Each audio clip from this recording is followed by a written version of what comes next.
మీ మోకాల నొప్పులకు ఎటువంటి సర్జరీ లేకుండా ఎపియాన్ పెయిన్ క్లినిక్ అందిస్తున్న అత్యాధునిక చికిత్స. ప్రస్తుతం మనతో పాటు ఉన్నారు AIG hospitals founder, chairman, Padmashri, Padma Bhushan award గ్రహీత, 40 ఏళ్లగా గ్యాస్ట్రోఎంట్రాలజీలో పబ్లిక్కి సర్వీస్ అందిస్తున్నటువంటి డాక్టర్ నాగేశ్వర్ రెడ్డి గారు.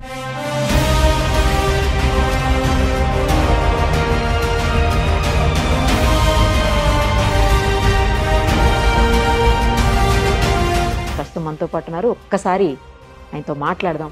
చాలా విషయాల మీద పబ్లిక్కి అవగాహన కలిగించే ప్రయత్నం చేద్దాం.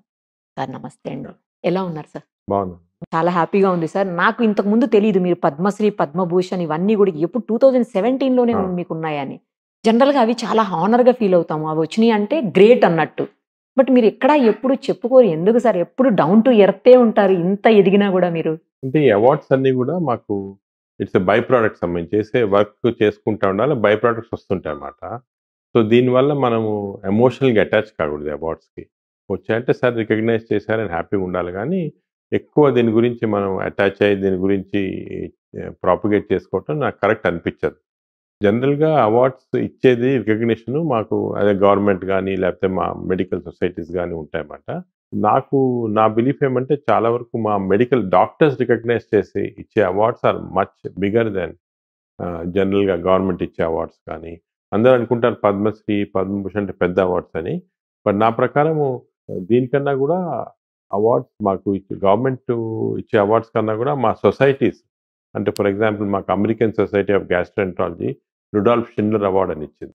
ద బిగ్గెస్ట్ అవార్డ్స్ మాకు మా ఎండోస్కోపీలో సంథింగ్ లైక్ హైయెస్ట్ అవార్డ్. అటువంటి అవార్డ్స్ వస్తే వీ ఫీల్ బాగా హ్యాపీగా ఉంటుంది, ఫుల్ఫిల్డ్గా ఉంటుంది. బట్ చాలా వరకు ఈ అవార్డ్స్ జనరల్గా ఎలాగంటే ఒక ఏజ్ వచ్చిన తర్వాత వస్తుంటాయి చేసిన వర్క్ వల్ల, దానికి పెద్ద ఇంపార్టెన్స్ ఇవ్వకూడదు. సార్ అసలు అన్నింటికీ కూడా ఇప్పుడు వస్తున్నటువంటి ప్రతి ప్రాబ్లంకి గట్ హెల్తే ఇంపార్టెంట్ అని అందరూ మాట్లాడుతూ ఉన్నారు.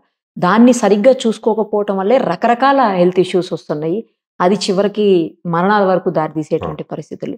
అసలు గట్ హెల్త్ని ఏ ఏ భాగాల్లో చూడాల్సి ఉంటుంది, ఏ రకంగా మనం ఐడెంటిఫై చేసుకోవాల్సి వస్తుంది సార్? ఇది చాలా ఇంపార్టెంట్ సబ్జెక్ట్ మీరు చెప్పింది. గట్ హెల్త్ అనేది ఇంతకుముందు ఏమనుకునేవాళ్ళంటే హార్ట్లో ఏమైనా ప్రాబ్లం ఉంటే, బ్రెయిన్లో ప్రాబ్లం ఉంటే, అంటే కార్డియోవాస్కులర్ డిజీజ్, న్యూరలాజికల్ డిజీజ్, ఈ ప్రాబ్లమ్స్ ఉంటే మనకి ప్రాబ్లమ్స్ వస్తాయి, దీనివల్ల ప్రజలు చనిపోతున్నారు హార్ట్ అటాక్ వల్ల కానీ బ్రెయిన్ స్ట్రోక్ వల్ల అని అనుకునే వాళ్ళు దీనికి చాలా ఇంపార్టెన్స్ ఇచ్చేవాళ్ళు.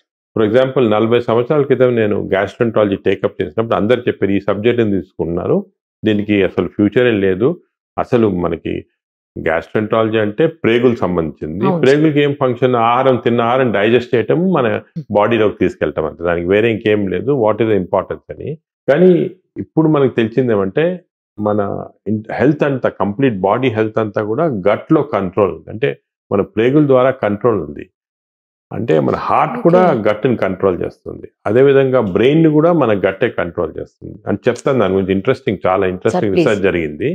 మనం మామూలుగా ఏమనుకుంటే ఆహారం తింటాం కదా, మన ఆహార వాహికలోకి వెళ్తుంది, ఆ తర్వాత స్టమక్లోకి వెళ్తుంది, చిన్న ప్రేగులో పెద్ద ప్రేగులు వెళ్ళి బయటకు వచ్చేస్తుంది, మిగిలిందంతా డైజెస్ట్ అయ్యేది కార్బోహైడ్రేట్స్ కానీ ప్రోటీన్స్ కానీ ఫ్యాట్స్ కానీ లోపల బాడీలోకి ఇంటెస్టైన్స్ నుంచి పీల్చుకోబడుతుంది. అక్కడ వాళ్ళు లివర్కి వెళ్ళి అక్కడి నుంచి ప్రోటీన్స్గా తయారు కావటము, అలాగే కొలెస్ట్రాల్గా తయారు కావటం అన్నీ అవుతాయి. దిస్ ఇస్ నార్మల్ అనుకునేది. కానీ గత 5 సంవత్సరాలుగా మనకి ఏం తెలిసిందంటే ఇది కరెక్ట్ కాదు. అంటే మన ఇంటెస్టైన్స్ ఇంత సింపుల్ కాదు, మన ప్రేగులో millions and millions of billions అనొచ్చు బ్యాక్టీరియా ఉన్నాయి. అంటే బ్యాక్టీరియా అంటే చిన్న చిన్న మైక్రో ఆర్గానిజం, బ్యాక్టీరియా, వైరస్ ఇవన్నీ. అంటే మన బాడీలో ఉన్న సెల్స్ కన్నా 10 వంతులు ఎక్కువ బ్యాక్టీరియా సెల్స్ ఉన్నాయి మన బాడీలో. మన బాడీలో ఉన్న జీన్స్ కన్నా 10,000 times more genes are bacteria genes బాడీలో. సో మనం తిన్నది ఆహారం కానీ ఏమన్నా కూడా ఆ బ్యాక్టీరియా డైజెస్ట్ చేసి అవి మనకి మన బాడీలోకి పంపిస్తుంది. అంటే మనం డైరెక్ట్గా డైజెస్ట్ చేయటం, ఫస్ట్ బ్యాక్టీరియా తింటాయి, బ్యాక్టీరియా తినిన తర్వాత తిని వాళ్ళు ఎనర్జీ ప్రొడ్యూస్ చేసి మనకి ఇస్తుంది అన్నమాట. అంటే ఒక మదర్, కొన్నిసార్లు మీరు ఈ నేచర్లో చూస్తుంటారు, ఈ బర్డ్స్లో మదర్ బర్డ్ ఏమో తిని అది పర్వాలేదా బాగానే ఉందని చెప్పి బేబీకి ఫీడ్ చేస్తారు. అలాగే మన బ్యాక్టీరియా కూడా అటువంటి అన్నమాట, మన బాడీలో మనం తిన్న ఆహారం ఫీడ్ చేసి. ఎందుకంటే నేచర్లో ఎప్పుడెప్పుడో నుంచి వచ్చింది, కొన్ని మిలియన్స్ ఆఫ్ ఇయర్స్ నుంచి ఎవల్యూషన్ అలాగ వచ్చింది. ఈ బ్యాక్టీరియా అనేది మన ఫస్ట్ ప్రపంచంలో ఆల్మోస్ట్ 4 బిలియన్ ఇయర్స్ అప్పుడు బ్యాక్టీరియా వచ్చాయి. మన ఎలాగా బ్యాక్టీరియా ఎలా స్టార్ట్ అయింది ఎవరికి తెలియదు కానీ వచ్చాయి. ఆ బ్యాక్టీరియా ఏమయ్యేదంటే మామూలుగా అంతా వాటర్ లో ఉండేవి, ఎయిర్ లో ఉండే అలా ఉండే అన్నమాట, ఇండిపెండెంట్ గా. కనీసం ఒక 3-4 బిలియన్ ఇయర్స్ మన ప్రపంచంలో బ్యాక్టీరియా తప్ప వేరే ఇంకేం ఉండేది కాదు, జంతువులే ఉండేవి కాదు. అప్పుడు జంతువులు స్టార్ట్ అయిన తర్వాత ఈ బ్యాక్టీరియా జంతువుల్లోకి ప్రవేశించి మన బాడీలో ప్రతి సెల్ కి మైటోకాండ్రియా అని ఉంటుంది. అంటే మన బాడీ యాక్టివిటీస్ అంతా, ఎనర్జీ అంతా మైటోకాండ్రియా నుంచి వస్తుంది. That mitochondria is nothing but ఒక బ్యాక్టీరియా సెల్లోకి వెళ్ళిపోయి ట్రాప్ అయిపోయింది అక్కడ. So it's bacteria which is energy cell house అంటాం. సో అలా స్టార్ట్ అయింది మన రిలేషన్షిప్. స్లోగా ఓవర్ మెనీ ఇయర్స్ ఈ బ్యాక్టీరియా మన చర్మం పైన ఉంటే అన్ని చోట్ల ఉంటాయి, కానీ ఇంటెస్టైనల్ ఉన్న బ్యాక్టీరియా చాలా ఇంపార్టెంట్ అయింది. ఈ బ్యాక్టీరియాలో చాలా రకాలు ఉంటాయి, మంచి బ్యాక్టీరియా, చెడ్డ బ్యాక్టీరియా. దాన్ని మా మెడికల్ టర్మినాలజీస్ బ్యాక్టీరియాయిడ్స్ అంటాము, ఫర్మిక్యూటీస్ అంటాము, అంటే వేరే పేర్లు ఉన్నాయి. కానీ జనరల్ గా కామన్ పర్సన్ కి తెలిసిందేమంటే ఈ మన బాడీలో 1000 స్పీసీస్ ఉంటాయి. ఈ 1000 స్పీసీస్ లో ఒక 100 స్పీసీస్ బ్యాడ్ ఉండొచ్చు, ఒక 900 స్పీసీస్ మంచి ఉండొచ్చు. కానీ ఈ బ్యాలెన్స్ చేంజ్ అవుతూ ఉంటుంది ఎప్పుడు. మనకి సపోజ్ బ్యాడ్ బ్యాక్టీరియా 500 వచ్చాయి, 400 గుడ్ బ్యాక్టీరియా అంటే మనకి బ్యాడ్ బ్యాక్టీరియా ఎఫెక్ట్ వస్తుంది అన్నమాట. సో బాడీలో ఈ బ్యాక్టీరియా ఏం చేస్తుందంటే మనం తిన్న ఆహారానికి, ఉదాహరణంగా మనం ఇప్పుడు చికెన్ తిన్నామనుకోండి, ఈ చికెన్ అనేది ప్రోటీన్స్ ఉండేది దాంట్లో, కానీ బ్యాక్టీరియా డిస్ట్రాయ్ చేసి దాంట్లో నుంచి ఒక కెమికల్ ని ప్రొడ్యూస్ చేస్తుంది. దాన్ని డోపమిన్ అంటారు. ఈ డోపమిన్ అనే కెమికల్ బ్రెయిన్ కి వెళ్ళిపోయి బ్రెయిన్ యాక్టివేట్ చేస్తుంది. అదేవిధంగా మనము నట్స్ తిన్నాం, ఆల్మండ్ తిన్నాం అనుకోండి, దాంట్లో థైరోసిన్ అనే ఉంటుంది అన్నమాట. ఈ బ్యాక్టీరియా థైరోసిన్ ని డిస్ట్రాయ్ చేసి బ్రెయిన్ కి, హార్ట్ కి ఒక స్పెషల్ కెమికల్స్ పంపిస్తుంది. దానివల్ల హార్ట్ బీటింగ్ బాగుంటుంది, బ్రెయిన్ యాక్టివిటీ ఉంటుంది. సో మనం ఇంతకుముందు ఏమనుకున్నామంటే ఈ పర్టికులర్ ఆహారం తింటే మంచిది, యాక్టివ్గా ఉంటామని, బట్ మన బ్యాక్టీరియా వాళ్ళమాట. ఇప్పుడు ఒక ఇంట్రెస్టింగ్ ఎక్స్పెరిమెంట్ కూడా చేశారు. అదేమంటే ఈ బ్యాక్టీరియా వల్ల మనకి యాక్టివిటీ, లేజినెస్ అన్ని వస్తుంది. ఇది యానిమల్స్ లో ప్రూవ్ అయింది. మైస్ లో కొన్ని మైస్, మనం రీసెర్చ్ అంతా ఎక్కువ మైస్ లో చేస్తాం. కొన్ని మైస్ లో యాక్టివిటీ ఉండదు సరిగ్గా, లేజీగా ఉంటాయి. కొన్ని మైస్ బాగా యాక్టివ్ ఉంటాయి. ఈ రెండింటి మైస్ కి డిఫరెన్స్ ఒకటే, లోపల ఉన్న బ్యాక్టీరియా. ఈ లేజీగా ఉన్న మైస్ కి మన యాక్టివ్ ఉన్న మైస్ బ్యాక్టీరియా ఇస్తే, నోట్ ద్వారా ఇస్తే, అవి యాక్టివ్ అయిపోతాయి అన్నమాట. చాలా మంది పేషెంట్స్ నా దగ్గరికి వచ్చి అప్పుడప్పుడు చెప్పి, ఇంతకుముందు, ఇప్పుడు నాకు తెలిసింది, ఇంతకుముందు చెప్పేవాళ్ళు మాకు ఎంత అనుకుంటే కూడా ఎక్సర్సైజ్ చేయలేకపోతున్నాం, బద్ధకంగా ఉంది, పొద్దున్న లేసినే నడవాలనిపించదు అంటే తిట్టేవాళ్ళం, నువ్వు లేజీ ఫెలో, ఇది అది యాక్టివ్ ఉన్నాను. కానీ ఇప్పుడు అర్థమైంది యాక్చువల్లీ వాళ్ళ బ్యాక్టీరియా కారణం వల్ల జరుగుతుంది అన్నమాట. సో ఇప్పుడు మేము కొన్ని రీసెర్చ్ కూడా చేస్తున్నాం, వాళ్ళ బ్యాక్టీరియా మారిస్తే యాక్టివ్ అయిపోతారా, బాగా ఫ్రెష్ అయ్యి కొంచెం యాక్టివిటీ ఇంక్రీజ్ అవుతుందా. సో ఇవన్నీ చాలా ఇంట్రెస్టింగ్ డేటా అవుతుంది. అదేవిధంగా మీరు ఇది కూడా చూస్తుంటారు, మీ ఫ్రెండ్స్ లో కూడా మాట్లాడుతుంటా, కొంతమంది నేను అసలు తినను, లావ్ అయిపోతున్నాను, కొంతమంది అంటారు అసలు నేను ఎంత తిన్నా కూడా కావట్లేదు. అందరు ఎగ్జాంపుల్ చెప్తారు, ఐశ్వర్య రాయ్ గారు అసలు బాగా తింటారు, అసలు ఎక్సర్సైజ్ చేయరు, లావుగానే కాదు. అది కూడా మనకు ముందు అర్థం కాదు, ఇప్పుడు అర్థమైంది, అది కూడా బ్యాక్టీరియా వల్ల. ఇప్పుడు దీంట్లో కూడా మైస్ లో చేసాం, అది ఇంట్రెస్టింగ్ ఎక్స్పెరిమెంట్. మేము దీని జర్మ్ ఫ్రీ మైస్ అని ఉంటుంది. అంటే ఈ మైస్ లో ఏం జర్మ్స్ ఏ ఉండవు. మామూలుగా ఈ మైస్ తీసుకొని బాగా లావ్ ఫ్యాటీ మైస్ లో ఉన్న బ్యాక్టీరియా ఇస్తే, అంటే మోషన్స్ ద్వారా ఇస్తాం, స్టూల్ తీసుకొని ఇస్తే, ఆ మైస్, ఈ జర్మ్ ఫ్రీ మైస్ బాగా లావ్ అయిపోతున్నాయి అసలు ఏం చేయకుండా. అదేవిధంగా థిన్ మైస్ బ్యాక్టీరియా ఇస్తే సన్నగా అయిపోతున్నాయి. అసలు ఇది చాలా అన్యూజువల్ అండ్ హ్యూమన్ బీయింగ్స్ కూడా ప్రూవ్ అయింది. నేను రీసెంట్ గా కోర్ట్ కేసు విన్నాను స్టేట్స్ లో. అదేమైందంటే ఒక పేషెంట్ అల్సరేటివ్ కోలైటిస్ అని వచ్చింది మా జబ్బు. ఈ అల్సర్ అంటే బాగా కోలన్ అంతా బాగా అల్సర్స్ వచ్చేస్తాయి. ఏ ట్రీట్మెంట్ ఇచ్చినా కూడా బాగా కాలేదు.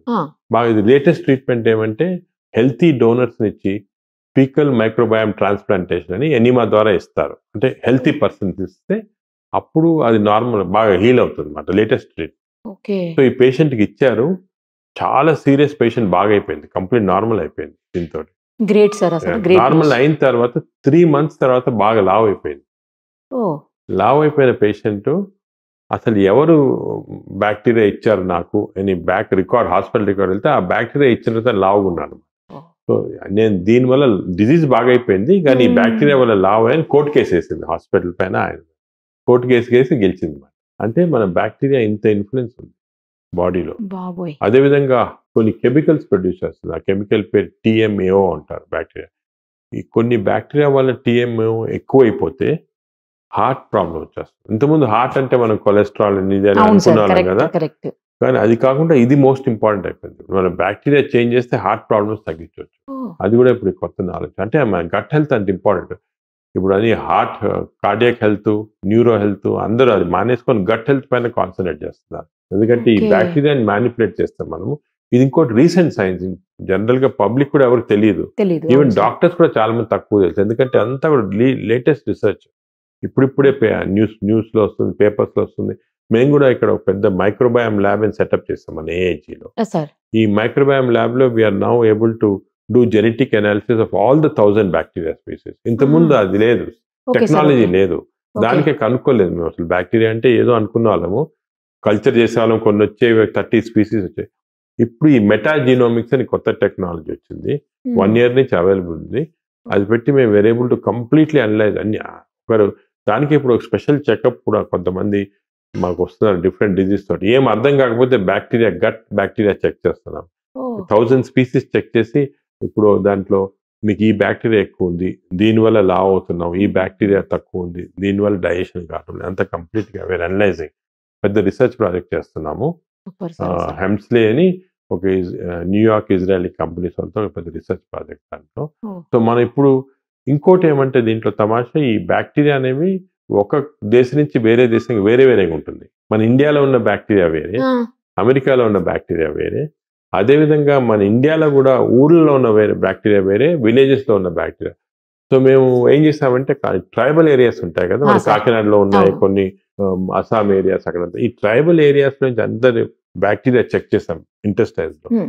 ఈ ట్రైబల్ ఏరియాలో మీరు కాకినాడలో ఉండి, అస్సాంలో ఉండి, మన ఛత్తీస్గఢ్లో ఉన్న ఈ ట్రైబల్ అందరికీ సేమ్ టైప్ ఆఫ్ బ్యాక్టీరియా ఉన్నాయి, సేమ్. వేరే హైదరాబాద్ లో ఉన్న అతనికి, ఢిల్లీలో అతనికి వేరే బ్యాక్టీరియా.